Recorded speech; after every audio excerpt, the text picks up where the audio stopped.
मनीषा और आप देख रहे हैं फास्ट न्यूज इंडिया। इस वक्त की बड़ी खबर है कि नेपाल से जहां अपने खर्चे पर सोनू ले गया था दोस्तों को नेपाल, बेटा होने पर पशुपतिनाथ की दर्शन की थी मन्नत।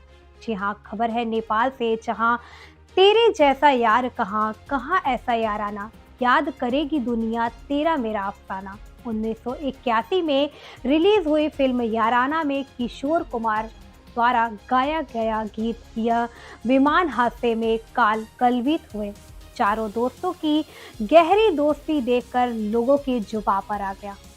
नेपाल विमान हादसे के शिकार हुए सोनू जायसवाल, अनिल राजभर, विशाल शर्मा और अभिषेक कुशवाहा चारों में बचपन की गहरी दोस्ती थी। इनके गांवों की आपस में दूरी मात्र 3 किलोमीटर है। जहूराबाद बाजार से सटे होने के चलते अक्सर यह सभी यहाँ मिलते थे। सोनू अन्य देशों दोस्तों के मुकाबले संपन्न था। वह अपने खर्च पर ही तीनों को नेपाल ले गया था और सभी दोस्त एक साथ ही दुनिया छोड़कर चले गए। अलाउपुर स्थित आरडी मेमोरियल पब्लिक स्कूल के संचालक प्रदीप सिंह कुशवाहा के बताया कि चारों लड़के हमारे यहाँ ही पढ़े हैं। कक्षा 9 में इन चारों की आपस में दोस्ती हुई थी। स्थानीय लोगों की माने तो कभी कभी वे आपस में झगड़ते भी थे, लेकिन कुछ दिनों में ही फिर दोस्ती हो जाती थी। समय बदलता गया, लेकिन इनकी दोस्ती यूं ही चलती रही। सोनू जायसवाल अपने काम के सिलसिले में अक्सर बाहर रहता था, लेकिन दोस्तों के संपर्क में रहता था। चारों में सिर्फ सोनू ही 4 वर्ष पूर्व शादी हुई थी।